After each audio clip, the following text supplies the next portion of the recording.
कैसन कटलो सुहाग वाली रतिया के छोड़ी हमरा से बतावे सच बतिया के। अरे पहिले राते पियावा के साथे जियावा धक धक करे, पियावा मिलल पतरे राते पलंगिया चर चर करे। अरे पहिले राते सैया के साथे जियावा धक धक करे, पियावा मिलल पतरे राते पलंगिया चर चर करे।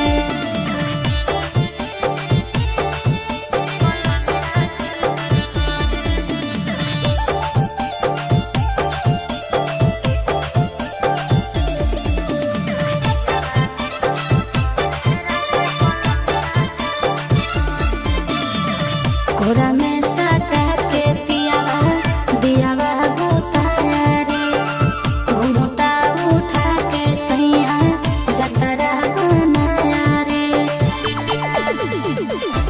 मुँह देखाई में छौड़ी कुछ मिललो के ना, तोर जवानी के पानी में फूल खिललो के ना।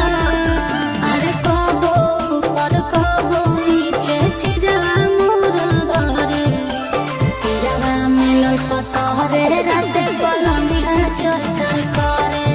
अरे पहिले राते पियावा के साथे जियावा धक धक करे, पियावा मिलल पतरे राते पलंगिया चर चर करे।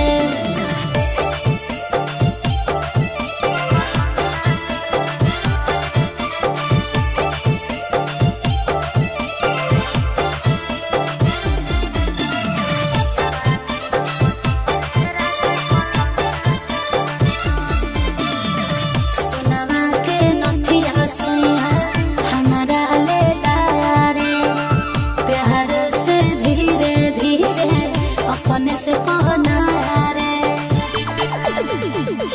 कि नंदन आशीष